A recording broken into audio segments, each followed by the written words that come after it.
Hello friends, I am Tarun Kumar, Chartered Accountant in Practice. I welcome you all in today's webinar. First of all, I would like to thank Taxman for providing us the opportunity to share our views on the finance bill proposals for NGO sector. Now I welcome my co-speakers, Dr. Manoj Fogla and CA Suresh Kumar Kejriwal. Dr. Fogla is an advocate by profession. He is also an FCA. He holds a master's degree in philosophy. He has also completed PhD on social accountability standards for NPOs. He is an expert on taxation, CSR, FCRA, governance, and accountability issues. He is the author of several best-selling books. I welcome you, sir. Thank you. With us also, we have Mr. Suresh Kumar Kejriwal. He is a practicing chartered accountant based out of Kolkata. He has expertise in NGO sector, having practical exposure of more than 30 years, and his professional working area include India, Bangladesh, and Nepal. I welcome you, sir. Namaskar. Friends, I will just walk through quick introduction, then I'll hand it over to Dr. Fogla for his deliberation. So here's brief about Taxman. Taxman is the leading publisher on tax and corporate laws in India. It maintains the online database on income tax, GST, and corporate laws. It also maintains the national website of the Income Tax Department with technology and editorial support.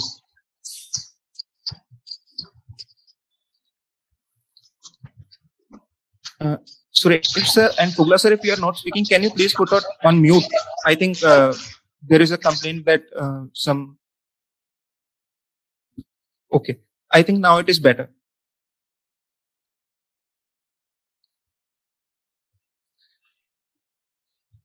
So here are few tips for attendees. Your mic is on mute. You may post your queries in the chat box on your right-hand side. Your questions will be answered by the speakers after the session or during the session by the research and advisory team of Taxman. After the session, you will get the copy of this presentation. Now coming to today's topic. So our topic for today's session is analysis of the amendments proposed by the Finance Bill 21 for trusts and NGOs. Friends, the Income Tax Act has a handful of provisions relating to taxation of charitable and religious trusts. The provisions like Section 11 to 13, which deal with the exemption of the income of charitable trusts, have witnessed more than 30 amendments in last one decade and more than 80 amendments since 1961. To my mind, it seems that the government is trying to over-regulate the NGO sector, be it changes in the income tax law, CSR regulations, FCRA, and company law. We have seen so much amendments every year for NGOs in the last couple of years. Even during the last year, the Finance Act 2020 has brought in major changes in the registration of NGOs. So originally the registration scheme was made effective from 1st June 2020, which was deferred to the 1st October 2020. And again, after the Amendment Act, it was deferred to 1st April 21. Now the Finance Bill 21 has again proposed substantial legislative amendments to the provisions impacting the charity sector. It has imposed certain restrictions on the application of income out of corpus donations and loans and borrowings. Also, the restriction is imposed on the carry forward of set of past deficits by overruling the Honorable Supreme Court judgment of 2018 in the case of Subros Educational Society.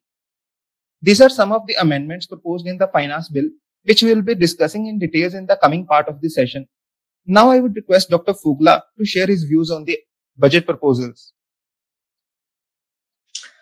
Good morning, friends. Thank you, Tarun. So, as Tarun has suggested, so there are some few but very key amendments which has come in the Finance Act 2021. And the amendment primarily pertain to application and the eligibility of application. And these amendments, just at the outset, let me just explain and share my understanding about the fundamental background to these amendments. Because to my understanding, the way we understand the charity, the way we understand the income and expenditure of charity, and the way we present our audited statements and accounting disclosures, all needs to be revisited. It will no longer be possible for professionals and registered entities to claim exemptions without specifically complying with the provisions of the Income Tax Act. For instance, for the purposes of income tax section 11, the term income and application, which we have to understand, there are certain key characteristics attached to the charities, which somehow we don't follow while preparing our audited statements. For example, income and expenditure account, the term application for a commercial organization, application is a charge against income. So the application can come from many sources, and the expenditure which are required to run the income are claimed as expenditure. But for a charitable organization, application means the income after all charges which is available for application. Therefore, no charges are to be deducted. And therefore, there was the old controversy that how deficit could be adjusted. There is no section corresponding to section 72 where we carry forward and set off of losses. So even earlier, there was no concept of setting off past deficit because there is no concept of a deficit in a charitable organization. You can spend only to the extent of available income. So now if a charitable organization or religious organization has excess of expenditure over income, that would mean that such excess expenditure has been done either through borrowings or through past accumulated funds. It cannot be incurred out of income. And that was even earlier the way these sections were designed. Even earlier, there was no mechanism to claim excess of expenditure over income. So in the ITR form, in the income and expenditure account, there was no way to claim and carry forward the deficit. And based on judicial precedents, past deficit basically was unabsorbed expenses. Unabsorbed expenses of past were allowed as deemed application in future.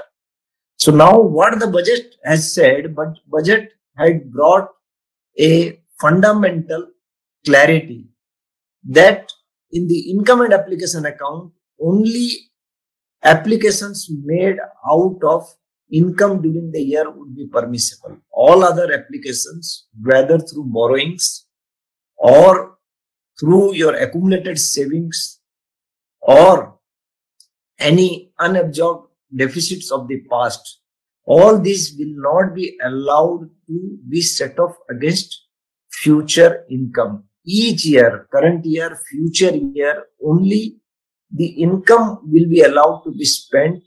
No other expenditure, any expenditure which has a source other than income will not be allowed to be adjusted in the income and expenditure account. So how these adjustments will be made, what would be the disclosures, what would be the exact accounting, all these kind of issues we should try and analyze and try to understand.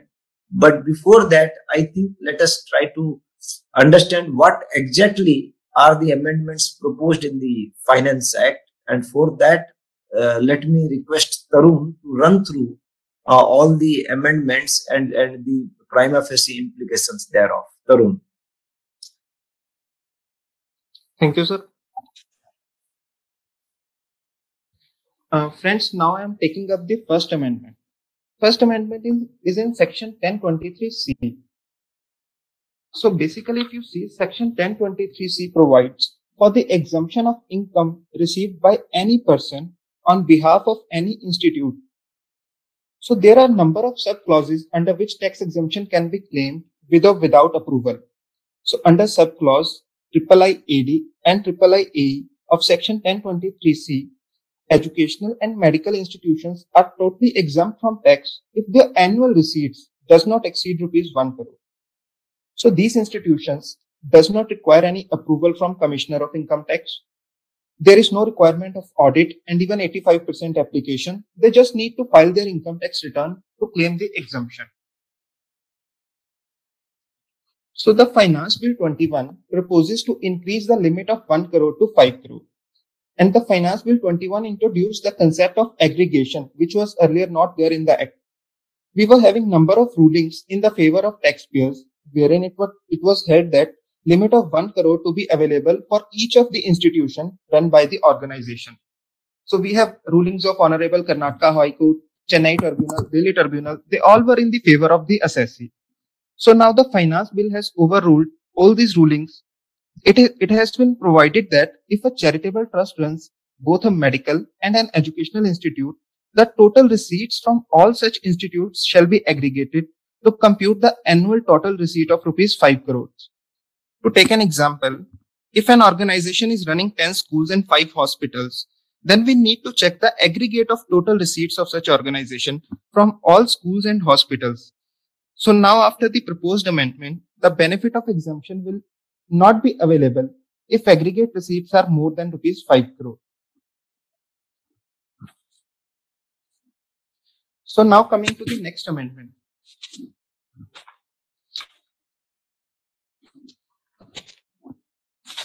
So currently the voluntary contributions with a specific direction that they shall form part of the corpus received by trust institutions are exempt from tax. So this exemption was given in section 1023C by the Finance Act 2020 by inserting an explanation to the third proviso. So similar exemption is there in section 11(1) subclause D. So now the Finance Bill 21 proposes that the corpus donation shall be invested in the specified modes in section 11(5). So meaning thereby, the corpus donation received by an organization will not be treated as exempt income unless it is invested in specified modes. So let's understand this with an example. If an organization has received non-corpus donation of rupees 1 lakh and corpus donation of rupees 50,000, and it had applied rupees 1 lakh towards charitable and religious purpose. So rupees 1,50,000 was used to be exempt, since 1 lakh is applied towards charitable purpose and rupees 50,000 is exempt on the basis of corpus donation. So now after the amendment, only rupees 1 lakh will be considered as an application and 50,000 will not be exempt unless it is invested into the specified modes. So now after the amendment, 50,000 can be considered as exempt only if the investment is made. Second amendment in the corpus donation is there. It has been proposed that the application out of corpus shall not be considered as an application for charitable or religious purpose, but it will be considered as application in the year in which it is invested or deposited back into the specified modes. Again, let's understand with an example. An organization has received non-corpus donation of rupees 1 lakh and corpus donation of rupees 50,000. Assuming that rupees 1 lakh is spent out of non-corpus donation and rupees 25,000 is spent out of corpus donation. So now after the amendment, rupees 25,000 will not be allowed since it is spent out of corpus, but it will be allowed as application when it is invested back into the specified modes in the succeeding years.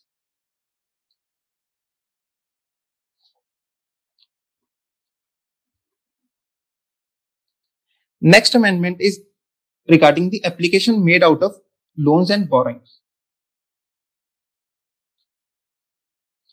Now they have come up with an amendment that application from loans and borrowings shall not be considered as an application for charitable or religious purposes. To my mind, they have just made a clarification, since we already used to take the same position before the budget amendment. So we never claimed the application out of the loans. Only repayment of loans was used to be claimed as an application of income.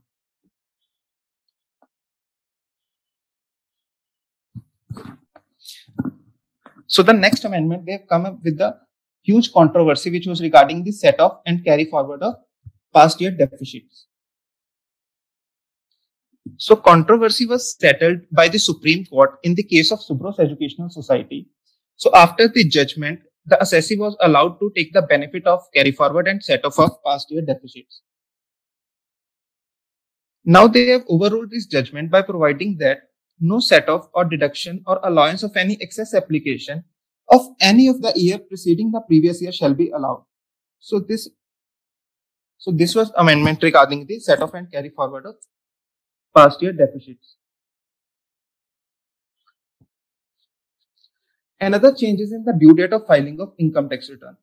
So the Finance Bill 21 has changed the last date to file the revised or belated return to 31st December of relevant assessment year. So the time limit is reduced by the 3 months. So we already know that entities registered under section 12AA and 12AB, if their total income exceeds the maximum exemption limit, are required to file the ITR. So after the proposed amendment, to claim an exemption under section 11 and 12, the return is to be submitted latest by 31st December of the assessment year, failing which the benefit of section 11 and 12 shall not be available. So this was brief about the amendments. So before we go forward with the controversial issues, I would request Dr. Fogla to please sum up the amendments. Thank you, Tarun. So now we have run through the amendments, but there are various intricacies which are involved, and all these amendments are interrelated. And how this interrelation is there in terms of the Income Tax Act, I think we should invite Suresh to take us through.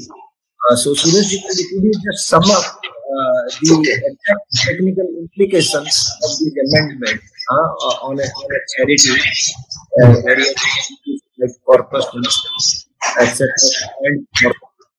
Okay. Thank you, Manojji. To begin with, the increasing the limit from 1 crore to 5 crore is a very welcome step. The limit of 1 crore was fixed in 1998.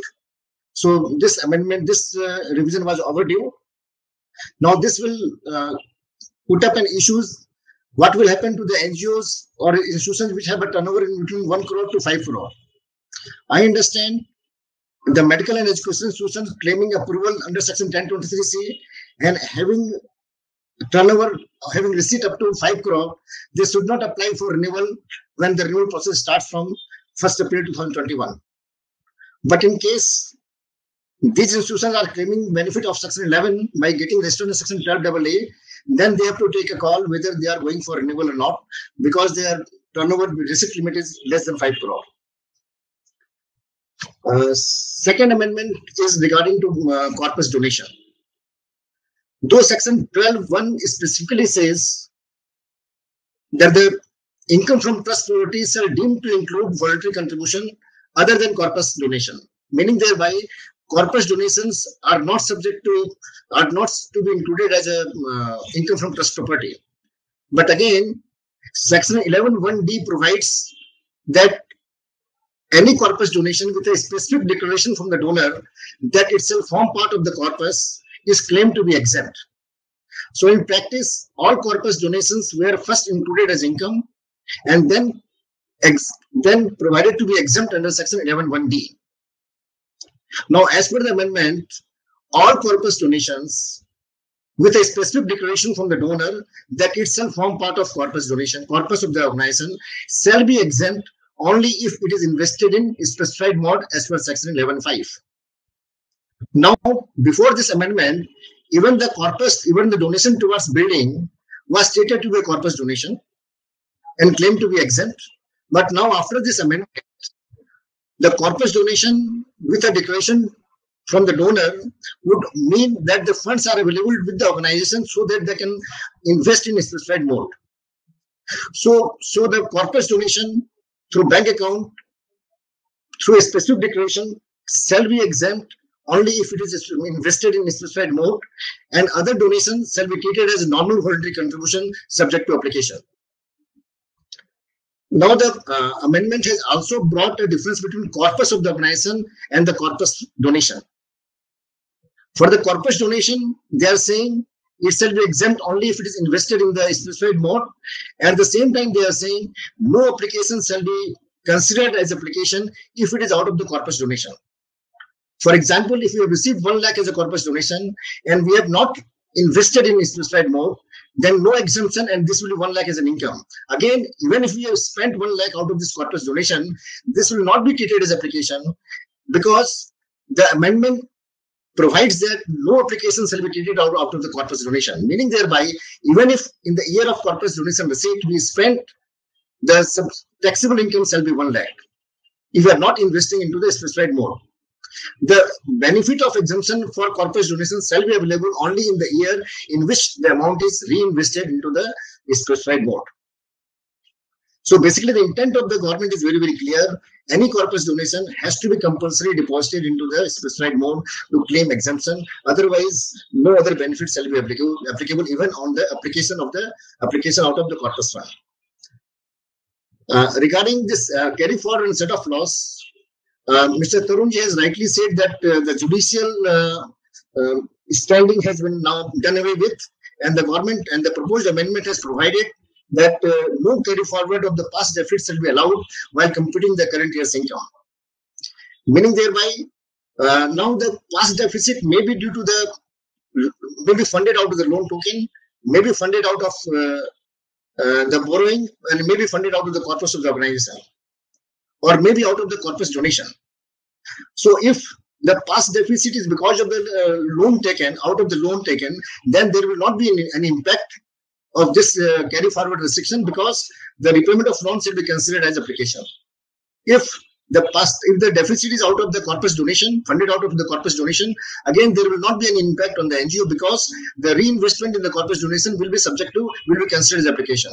So only if the funding of the deficit is out of the corpus of the organization, that is out of the statutory accommodation of 15%, etc., then only those deficits will not be allowed to be set off in future year, and that will be tantamount to depletion of the corpus of the organization.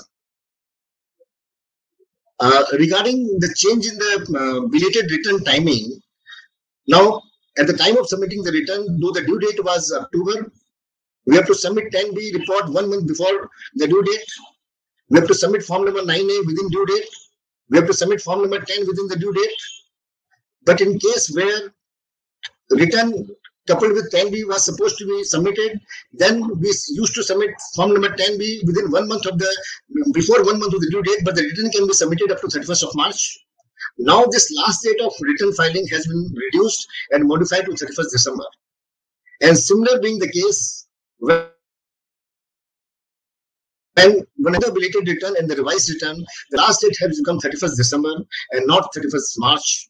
And therefore, the 12-way condition, one of the conditions for getting the 12-way registration benefit is to submit the return within that timeline prescribed in Section 139(1), meaning thereby, if you want to avail the benefit of Section 11, the NGO has to submit the return latest by 31st of December once these proposals are becoming effective.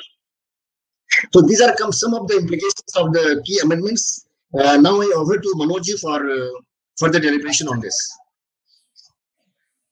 Tarun, can we just take up a few of the issues which are arising out of these amendments? Sure, sir. Sir, the first question is, what shall be the impact of increase in the exemption limit from rupees 1 crore to rupees 5 crore, since it is overruled the various court rulings which has given the benefit to the assessee? So what will be the impact on the educational and medical institutions of that amendment? No, this increase in limit, though it is just a quantitative change, but it suggests a paradigm shift in the way most of the charitable institutions, because a large chunk of charitable institutions are engaged in educational and medical relief activities. And such institutions were always in a dilemma, because 1 crore was a limit which was too small a limit, and every organization had a threat of touching that limit. And therefore, even if organizations which were below 1 crore limit were continuously being suggested to go for 12A registration, because so in that sense 12A registration was kind of a mandatory thing for charitable institutions. But now there is a huge relief, because 12A is quite a complicated provision today. You are subject to investment restrictions. You are subjected to 85% application, small payments, small benefits to beneficiaries, return filing obligations along with this Form 10, 9A, where if you are accumulating money for 1 year, 5 year, they are subject to strict compliances. Otherwise, the entire amount gets taxed. 12A registered organizations are subject to 115 TD, that is on cancellation of registration. The entire net worth will be taxed at market rate. In such circumstances, there is a window for organization because 5 crore is quite a decent limit, and all those organizations which are engaged in educational or medical benefit. One more thing about this amendment is that earlier there were some case laws which used to talk about solely educational or solely medical institution. So it was not very clear whether this educational 1 crore limit is applicable to a mixed institution. Now this trust has made it clear that an educational institution and come medical institution both can avail these sections. So now onward, charitable institutions below 5 crore of turnover, they should look forward to availing the benefits of Section 1023C, AD and AC and get out of the draconian provisions of 12A, and there will be massive shift. And it may so happen that many organizations may should rethink applying for renewal or continuing with 12A benefit. One more thing I must say, in the last budget, it was said that an organization cannot simultaneously take benefit of Section 12A and 1023C, 4, 5, 6 and 6A. That condition would not apply to 1023C, 3AD. Even a 12A registered organization now can opt for availing exemptions under Section 1023C, 3AD if it is an educational institution below 5 crore. So these are quite far-reaching changes, and there should be a lot of churning and shifting in this sector. And these changes are for a good. And one more thing we get out of these changes is that to some extent the judicial intent is very clear that otherwise the government is very harsh regarding compliances on a general charitable institution.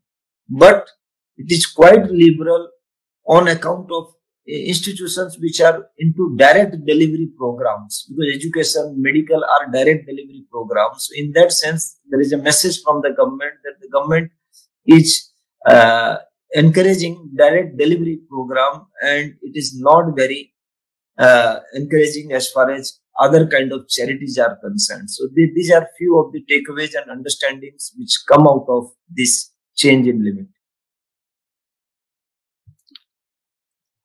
Sir, we have already covered this second FAQ. So now I'm directly coming to the third issue. So they have come up with an amendment that investment, that the corpus fund has to remain invested in the mode specified in Section 11.5. So what will be the implication of that? And another query which is coming in the chat box. So I think that is interrelated to that. So they have mentioned the word that the funds are remain to be invested in Section 11.5. The wording says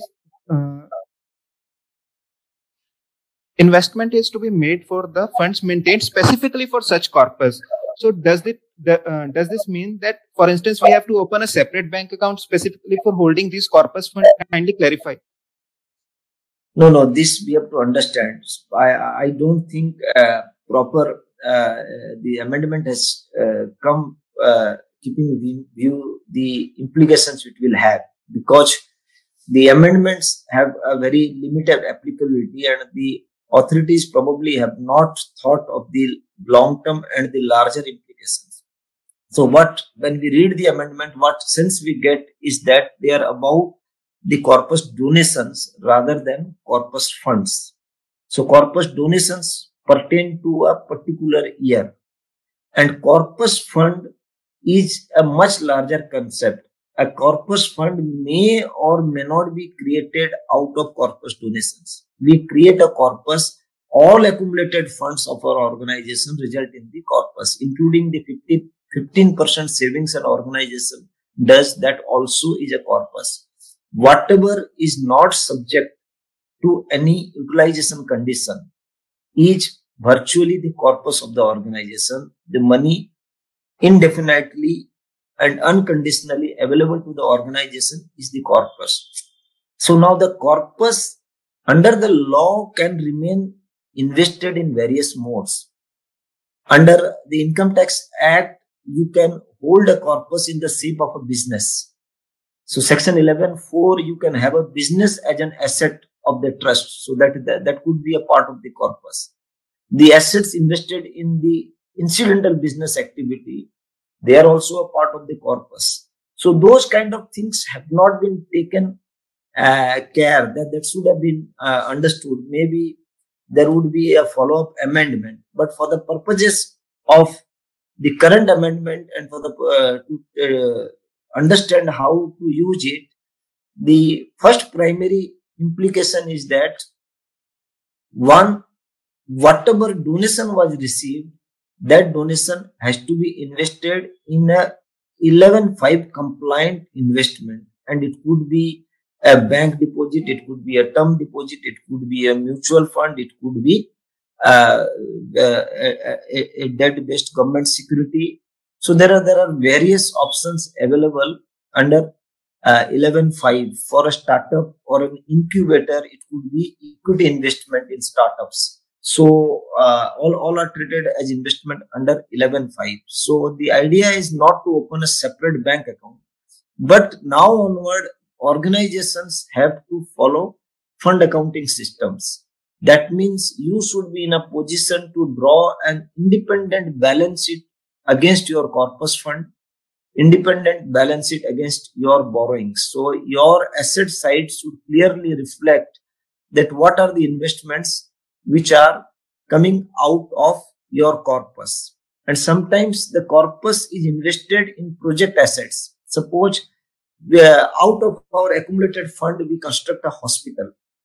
So now onward, whenever an application in a project asset is done, then it should be treated as conversion of investment into application in the balance sheet. And to that extent, in future, income could be charged and investment could be created.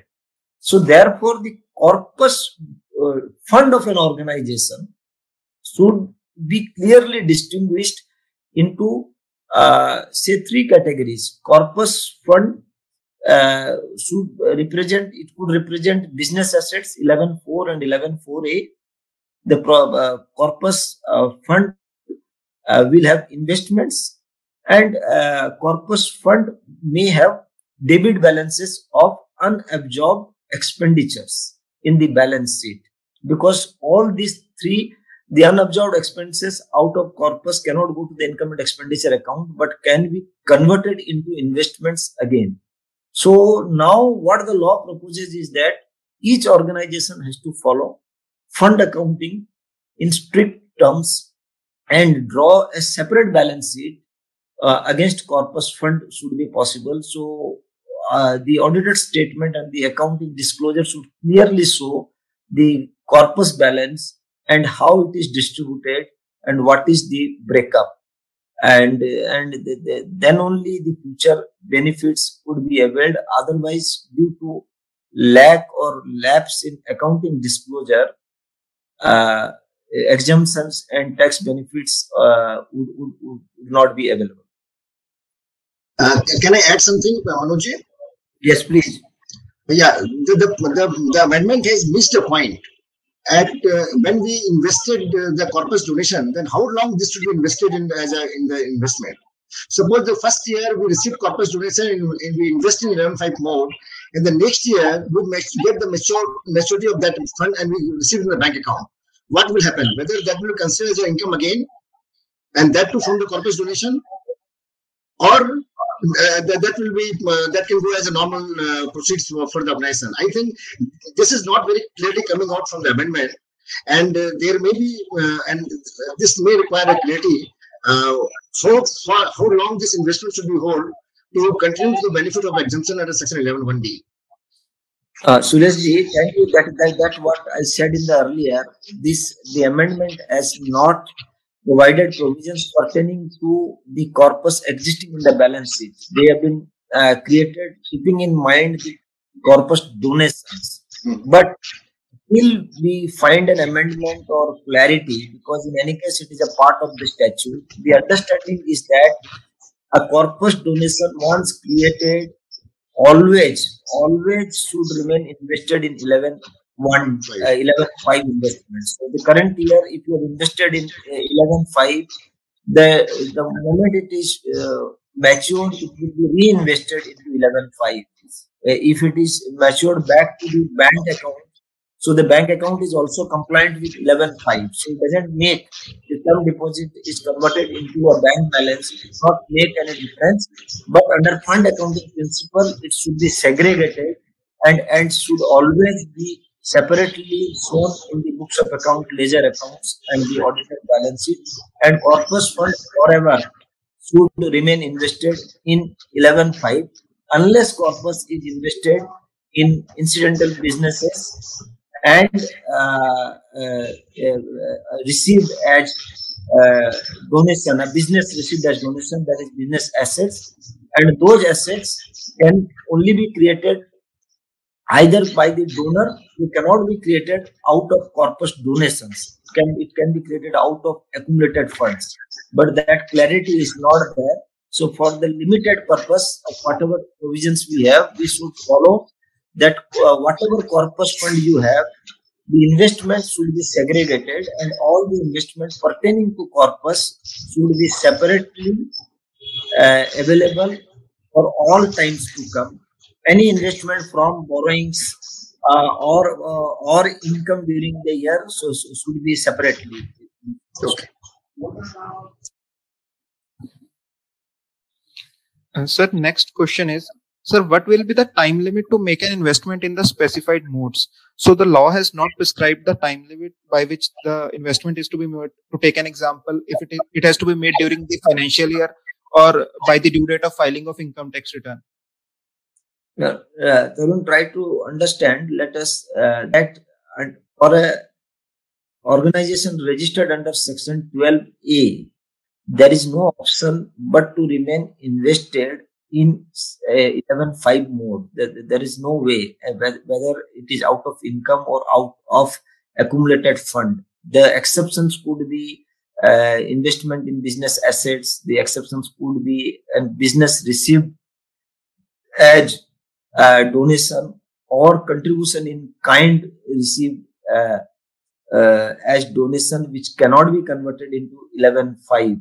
Though contribution in kind received in terms of shares and securities has to be converted. So these are few of the exceptions. Otherwise, an organization will have assets. Assets also we should understand are of two types. One, asset which have already been applied. That means if I construct a school building, that is no longer an asset. It is a zero value asset because it is an application. And corpus invested in asset becomes an expenditure which can be reclaimed by recreating investment.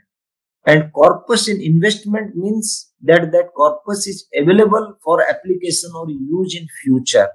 And such investment for all times to come should remain in 11.5. The condition under section 11(1)(d) is for current year exemptions, and in future also, if those investments become non-compliant, then under the income tax law, you have to be compliant at 11.5 as far as investments are concerned. So whether corpus or otherwise, investment cannot go beyond 11.5 if it is an investment. So the corpus and the corresponding investment should always remain compliant with 11.5. It can keep on changing form. Sir, another very common question is coming in the chat box. So Mr. C.A. Narayan Rao has written, if I receive donation in kind towards corpus donation, am I required to sell it and invest it in 11.5 modes? If you receive donation in kind, then there is a CBDT circular. Maybe we can share it along with this presentation, where CBDT has clarified that those donations received in kind, other than say securities, shares which are tradable and transferable, those which cannot be utilized and cannot be converted, such donations should not be treated as a part of income. So such donation cannot be treated as part of income, and such donation, as I told earlier, form a part of your corpus as exception. A corpus can have exception only business assets, investment under section 11(4)(a) in incidental business activities, contribution in kind received, which is not transferable other than securities. These are the things which you can keep. You need not transfer that, and you need to follow the CBDT circular in that regard.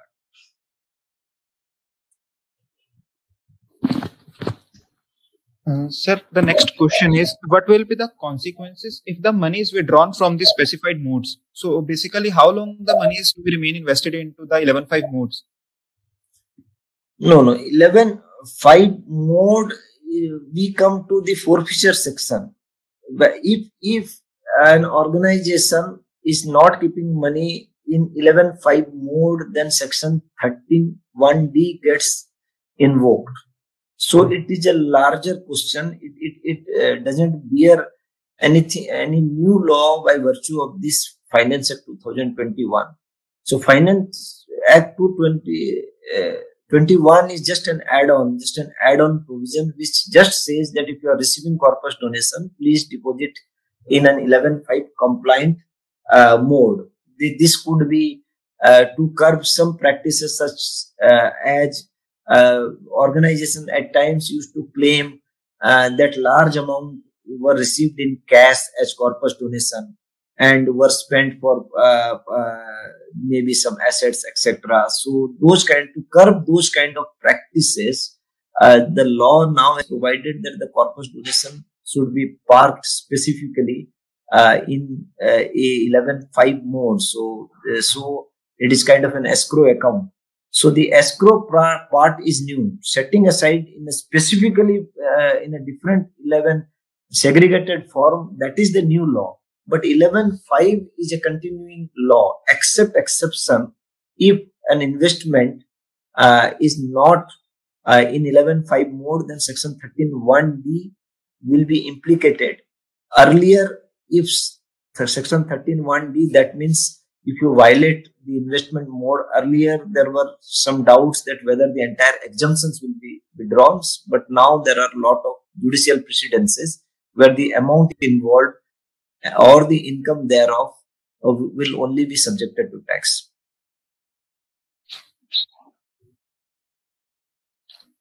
Sir, the next question is, what will be the impact of restriction on application out of corpus donation? So the same restriction they have imposed on the loans as well.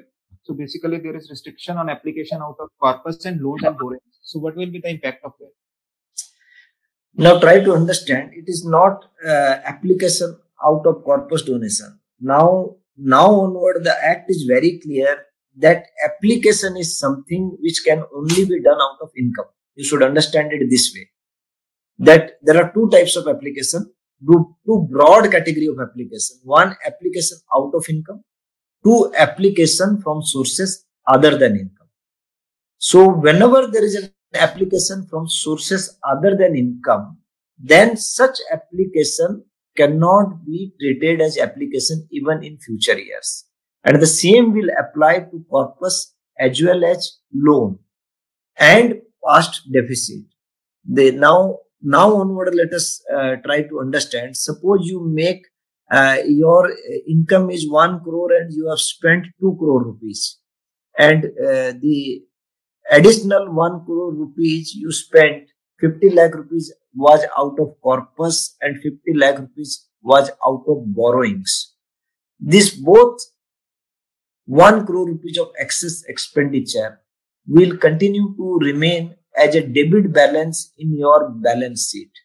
In future, In the past, you could transfer this debit balance to your income and expenditure account. Now onward, you cannot transfer this debit balance to your income and expenditure account. So then how will you get back those 1 crore rupees? The law says, suppose you have spent 1 crore rupees, 50 lakh rupees out of your corpus, 50 lakh rupees out of your loan. Then whenever you repay your loan, charge that repayment to the income and expenditure account. Don't bring that past expenditure, but charge. Or whenever you create new investment, charge those investment to the income and expenditure account. And this debit balance will be offset against the capital funds available. It can no longer be set off against future income. So that is how this set off corpus and loan, all three are interrelated. No application other than out of income will be allowed in the income and expenditure account. Replenishment of your corpus or repayment of loan shall be allowed.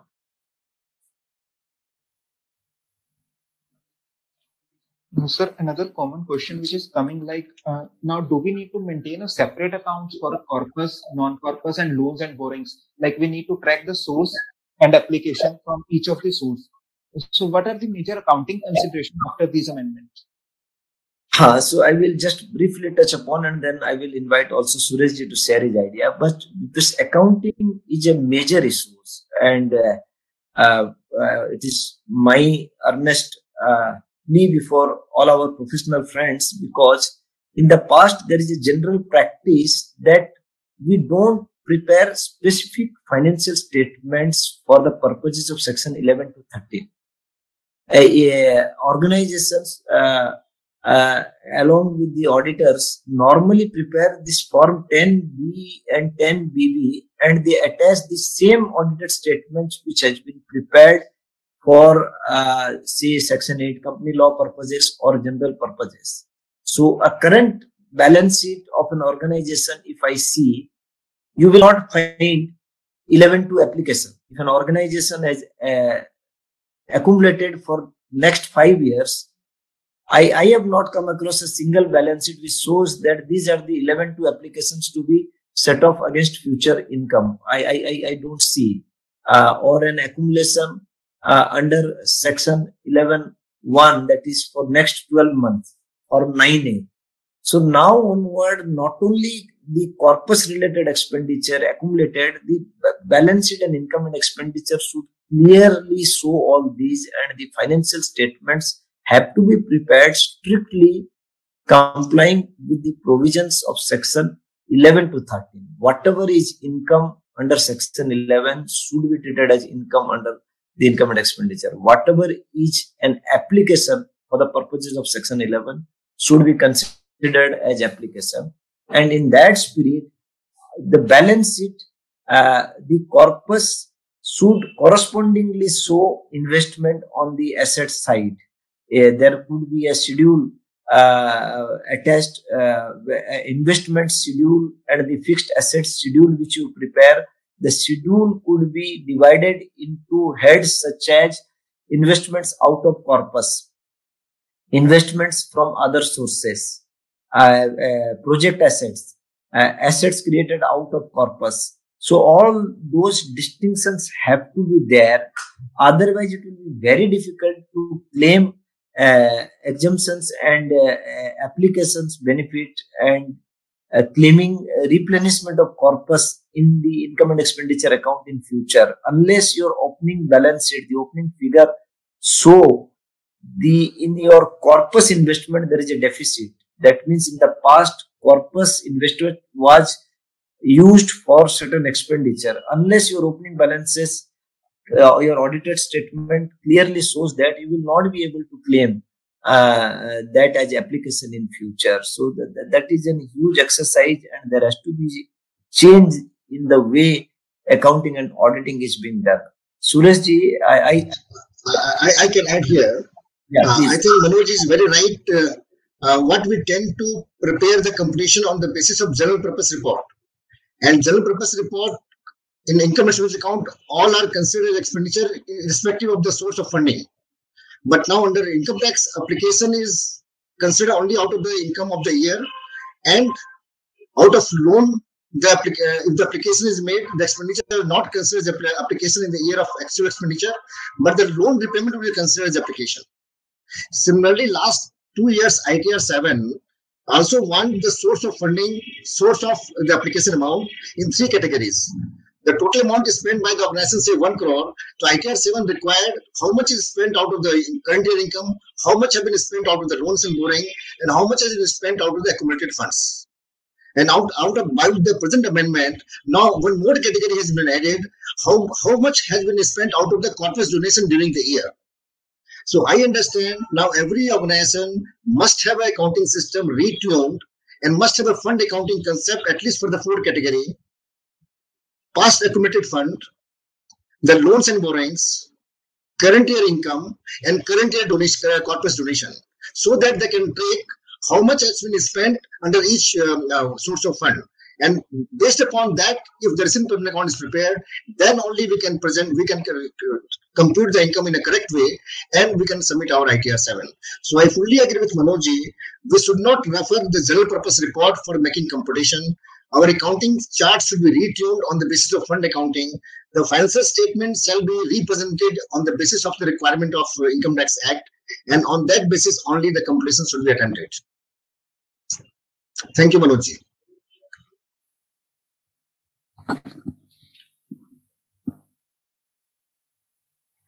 And sir, apart from the accounting considerations, what are the auditors need to look after, since the tax audit and Form 10B and 10BB has to be filed by the tax auditor?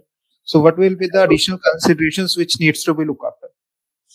No, as we discussed, both accounting and auditing are interrelated, because it is the primary responsibility of the auditor to ensure that the accounts and the financial statements are drawn in terms of the income tax provisions. If you see carefully, the financial statements are annexed to Form 10.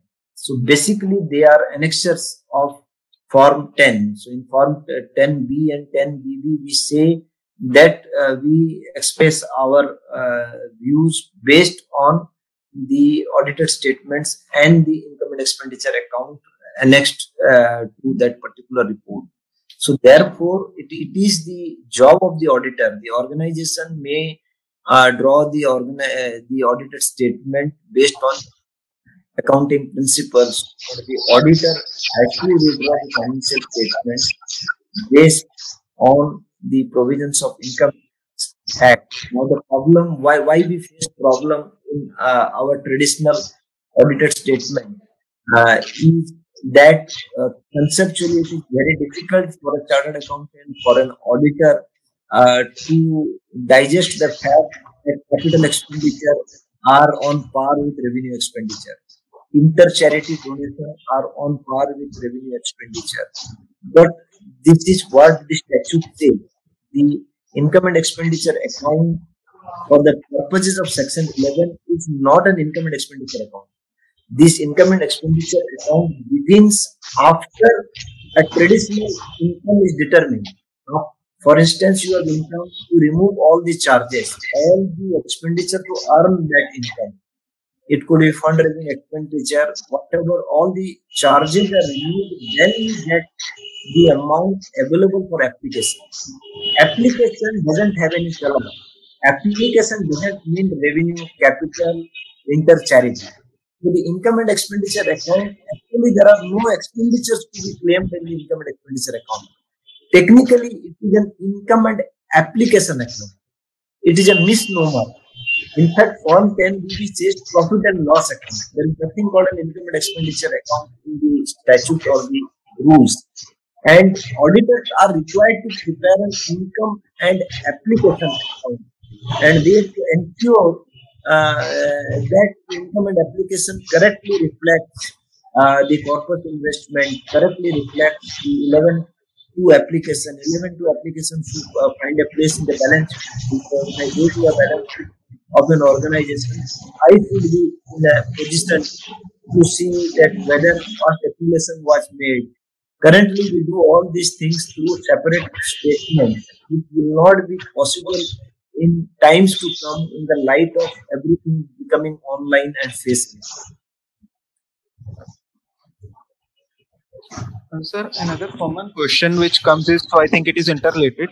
Do the NGOs required to get themselves audited under tax audit sections like 44AB? Do they need to file Form 3 CACB? No, because if you see carefully, Section 11 to 13 is a complete act in itself. Section 11 to 13. And if Income Tax Act begins with Section 2, which defines the income, then up to Section 9, we are talking about total income, residential status, and all those things.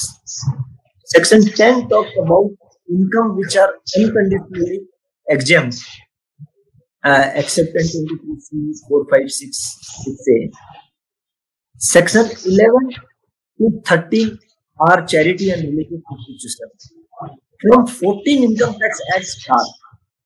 Section 14 is 5 heads of income where you compute. So the scheme of taxation is such that taxable income is not required to be computed for a charitable institution. The assessment of a charitable institution is complete before the Income Tax Act starts.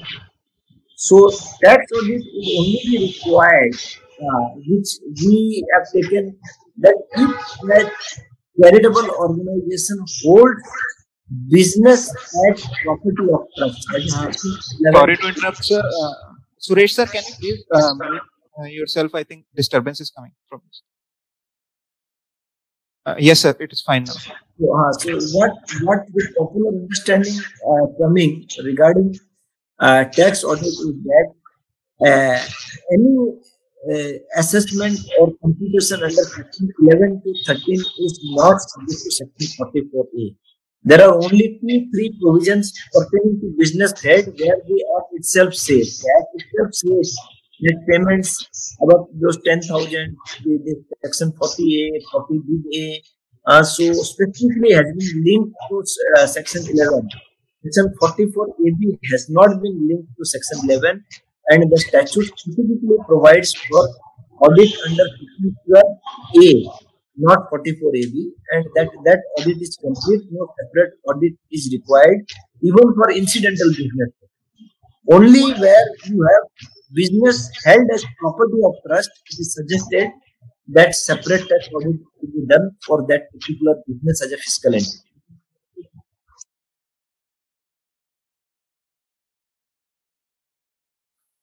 Can I add something, Manoj? Yes, please do. Actually, the word tax audit normally means audit under Section 44AB, but that is not the case. The tax audit means any audit required under Income Tax Act. And when we generate UDIN, we have to select tax audit and then we have to select the section under Section 11, under Section 1023C. So basically, 1023 tax audit is normally presumed to be 44AB, and that's why there is more confusion. So any audit under Income Tax Act is a tax audit, and for NGOs, they have to cover under Section 10B. The 1023C NGO has to be 10BB, and the business associate under 44AB. The NGO having, as Manoj has rightly said, the NGO having business as a trust, then only they have to do audit, 10B audit and the 44AB audit. Otherwise, they have to do only 10B audit and 10BB audit. Thank you. Thanks for clarifying this, sir. So next question is, what will be the treatment of past year deficits which are pending for set-off after the proposed amendment? Now, this doesn't have too much of clarity, because in the past also, if you see the judicial precedents was not about creation of deficit. It was about carry forward of unabsorbed past expenses. So unabsorbed past expenses were treated as deemed application in future years in the past. That is what the Supreme Court ruling was in Supros. I think that was the implication and the ratio of the ruling.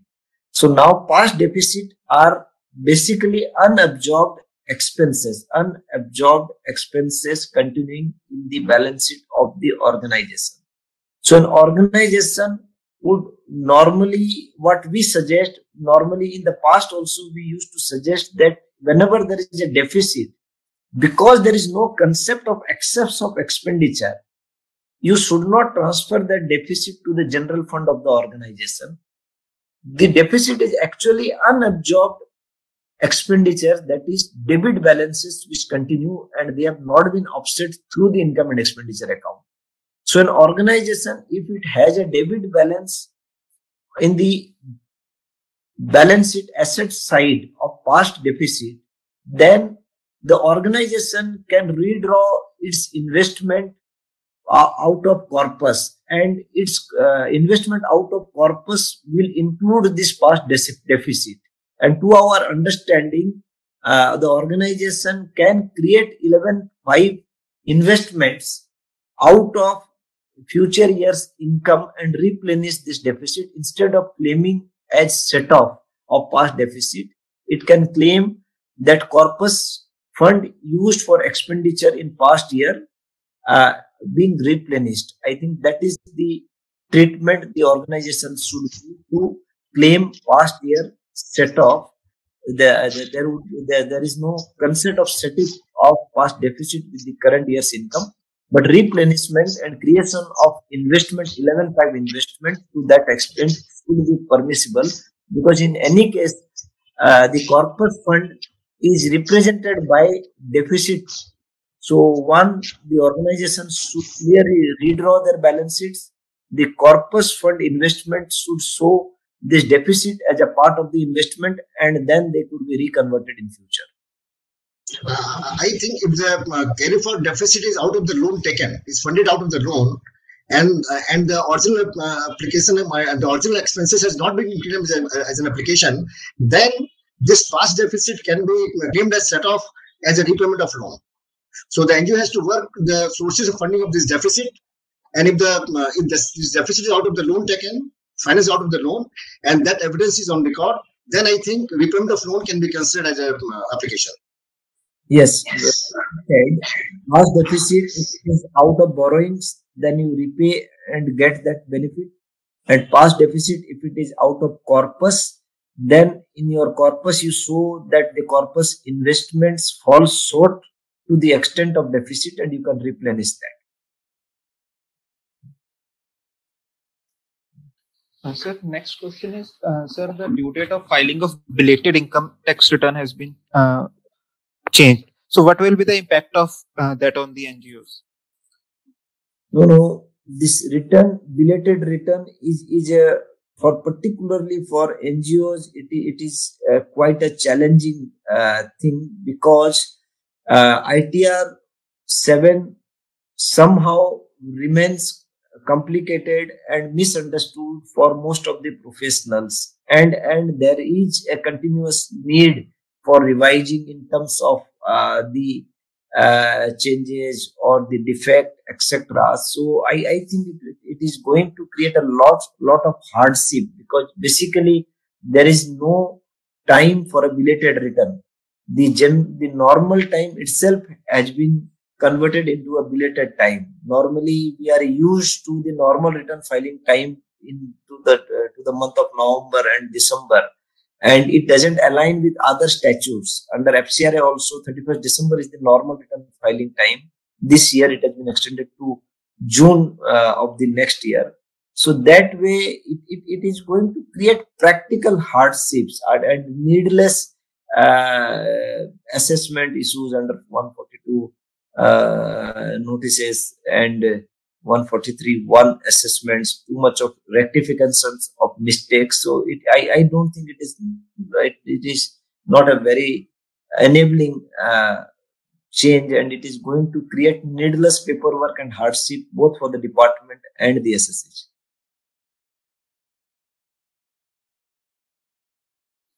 Sir, although we have crossed the time limit, but so many queries of viewers are coming. If you permit me to take few of them.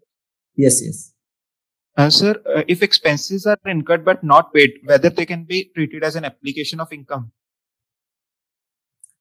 If you, under the Income Tax Act, if you see, the Section 11 starts with the words trust in receipt of income. The word receipt is there. So basically the income side is supposed to be on receipt basis. Though there is a contradiction under section 11.1 explanation, which says that income not received and to be received in future, then organization can spend money in the year of receipt. So I don't think there is any specific bar on the accounting policy to be followed. And an organization, if it consistently follows, it is permitted to follow accrual basis of accounting, and it should be something which it has been continuously following. It should not happen that it is following cash basis of accounting and suddenly in 1 year it follows accrual basis of accounting. And if some expenditure are spent, though not paid, they should be treated as legitimate expenditure in the books, and that payment could be made in the later year, in the subsequent year. Sir, another common query which is coming out is, what is the meaning of annual receipts? They have raised the limit of 1 crore to 5 crore. So what does the term receipts has not been defined under the income tax law? So what do we exactly mean by the term annual receipt? Will it include fees or voluntary contributions or corpus donations or interest income? No, nobody knows what annual receipt is, but some thumb rule based on judicial precedents we can follow, so that which can largely cover that we don't face any undue problem in future. So for an organization, the receipts, all the receipts pertaining to the main objects of the organization, including voluntary contributions, donations, etc., should be treated as a part of the receipt.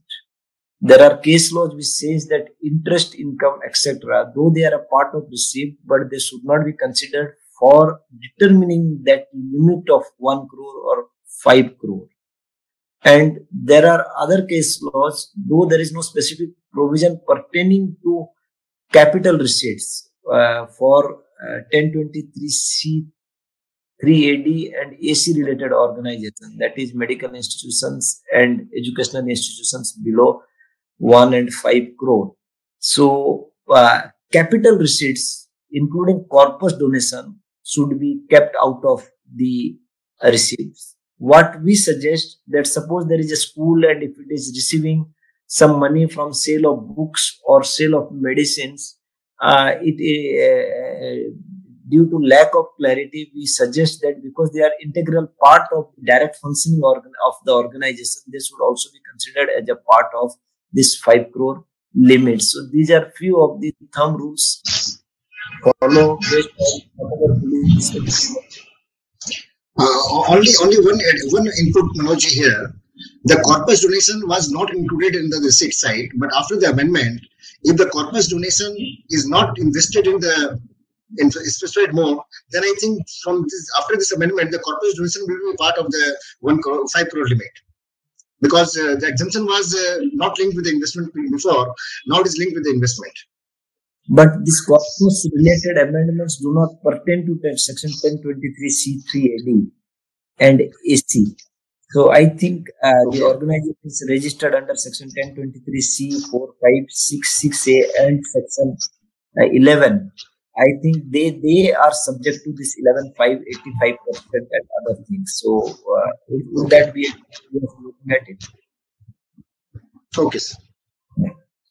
Sir, one last query, although it is not related to the amendments, so since it is asked by many professional brothers, so many times we see that charitable organizations at the time of processing of return are slapped with a notice of taxing them at maximum marginal rate. So what exactly are the tax rates applicable to charitable organization in both the scenarios, if they are registered under 12AA or if they are not registered? So what are the tax rates applicable to them? If you are registered under section 12A, then all taxes you pay are basically penal taxes.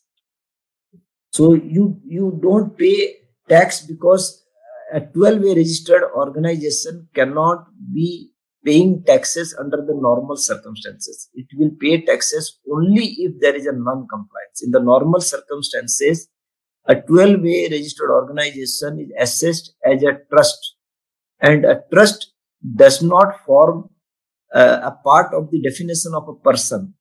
A person as defined under section 2 does not include a trust or a AOP trust. There is nothing called an AOP trust or a trust under section, because the idea is not to tax these entities if they are compliant with the law. So for a 12A registered organization, if you are being taxed, you will be taxed under specific sections, and depending on those sections, your slabs will apply. And in case of whenever there is a violation, generally MMR applies to the amount of the violation. But if you are not 12A registered, then if you are a company, then the tax rates applicable to a company will apply. And if you are not a company, then tax rates applicable to an individual will apply. But the problem is that this ITR form and this form 5, they don't allow that. So that in the past we have done by filing rectification petitions, and the department has honored. There are 2 CBDT circulars, if I remember correctly, which explain and provide that a trust or a society not registered under 12A is not subjected to MMR. So maybe we can share that particular circular with our viewers. Thank you, sir. I think these amendments are going to have far-reach impacts on NGOs and also the accounting resources and the auditors, especially. So I would like to thank you on the behalf of Taxman for enlightening us on this presentation. Thank you, Tarun. Thank you. Thank you, Tarunji.